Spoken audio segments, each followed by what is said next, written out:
Lors d'une conférence donnée à l'Université Laval, la militante environnementale Kim Cornelison a souligné l'importance des initiatives citoyennes. Reportage à Québec. Croyez-vous que les gens peuvent vraiment faire une différence, là, à part aller manifester une fois par année, puis peut-être utiliser moins leur voiture? Ou pensez-vous que la problématique est plus entre les mains du gouvernement puis des environnementalistes? La problématique est dans les mains de tout le monde.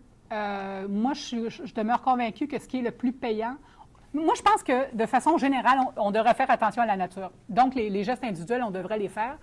Parmi les gestes dont on ne parle jamais, c'est tous les changements de comportement qui sont très payants, mais dont on ne parle pas. Puis là, je vais donner un exemple. Tu sais, on se vante qu'avec ma voiture électrique, je dépense, mettons, 20 moins d'énergie ou 30 Bien, si je fais du télétravail puis que je m'arrange avec mon employeur pour travailler juste 3 jours au bureau puis 2 jours à la maison, bien, je fais 40 d'économie.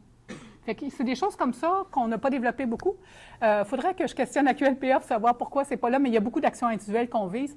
Mais les manifestations, moi, je demeure convaincue que c'est la seule chose en ce moment qui fait bouger les gouvernements. C'est la seule chose. Puis bien sûr, quand il y a des demandes d'injonction, par exemple, comme il y a eu dernièrement, là. Mais c'est pas... Si les gens comprenaient la force citoyenne qu'ils ont, là, ils mettraient ça avant bien d'autres choses au niveau de la réduction énergétique. Merci.